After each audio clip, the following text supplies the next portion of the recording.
तुम्हाला आमच्या सर्व ग्रामस्थांच्या वतीनं आणि यांच्या वतीनं तुम्हाला आमची विनंती राहील का यांचा संपूर्ण परपंच उघड्यावर पडलेला आहे। यांचे सासरे सासूबाई पुण्याला हलवण्यात आले आहे, त्यांना जास्ती भाजलेला आहे। तुम्हाला तो दाखवतो, एक बैल तिथं तडफडतोय, एक गाय तिथे तडफडते, बाकीची जनावर शेळ्या कोंबड्या तडफडून जागेवर गेलेले आहेत। आता हे तुम्हाला इथे सर्व गावकरी हे इथे हे दिसतंय, हे पण इथे दिसतंय आणि ते तिकडे त्या पत्रकारी ते अजून जाळपोळ चालूच आहे। तुम्ही इथं आलात मॅडम, आमची माफक अपेक्षा एवढीच आहे की तुमच्याकडून आम्हाला तहसीलदार साहेबाकडून आणि महसूल खात्याकडून चांगल्या प्रमाणामध्ये ही नुकसान भरपाई कशी मिळेल। आता यांना इथं म्हणजे संपूर्ण इकडे सर्व जरा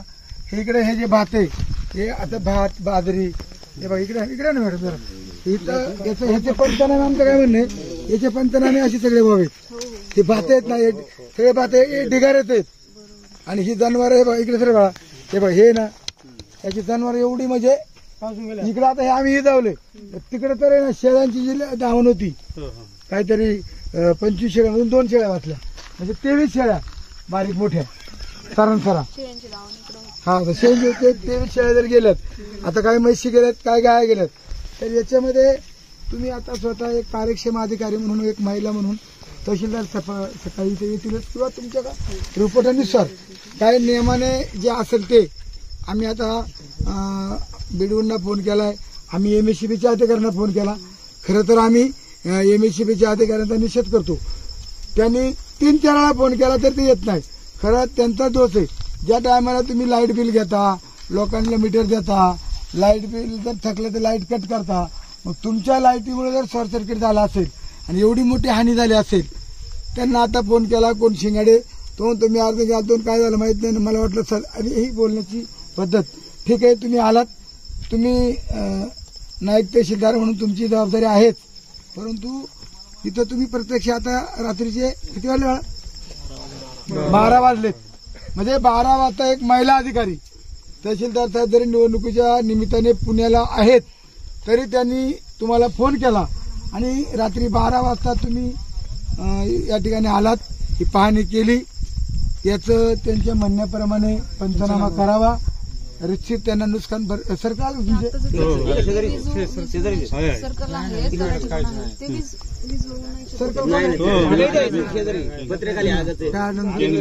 चिंगले साहेब बरं ठीक आहे, चिंगले साहेब आता कुटुंब ते उभारलं पाहिजे या दृष्टिकोनातून मी कलेक्टर साहेबांशी सुद्धा बोलतो ते आपण करू नियमाप्रमाणे। इथे जे जनावर जे मेलेले आहेत त्यांचं आपल्याला डेथ सर्टिफिकेट लागेल, त्याच्यामुळे पंचनामा वगैरे करून ते देणार त्यांचं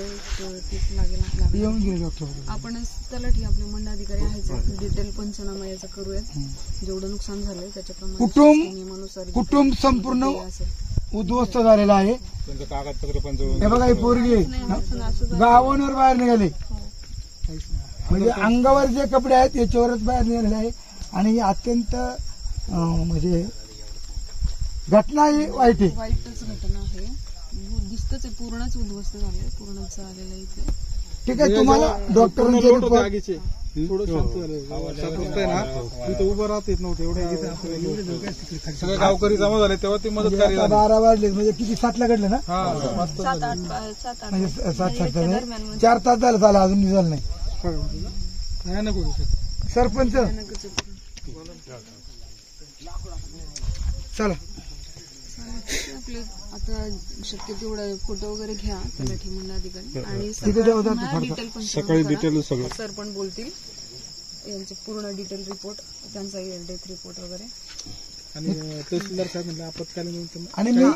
काय करतील तेवढं पटकन लवकरात लवकर प्रकल्प अधिकाऱ्यांना पण सांगितलं, ते पण म्हणले का जेवढं आम्हाला काय असेल तत्काळमध्ये आम्ही करतो। मी उद्या तहसीलदार साहेबांना पर्सनल भेटणार आहे, तहसीलदार साहेबांनी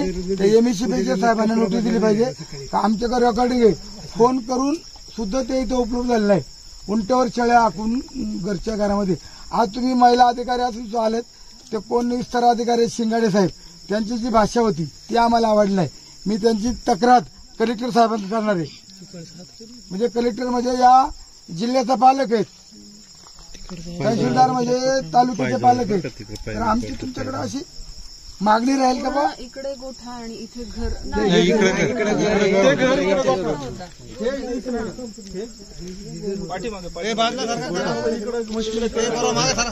हे इथं घर असलं ना, आजूबाजूने सगळं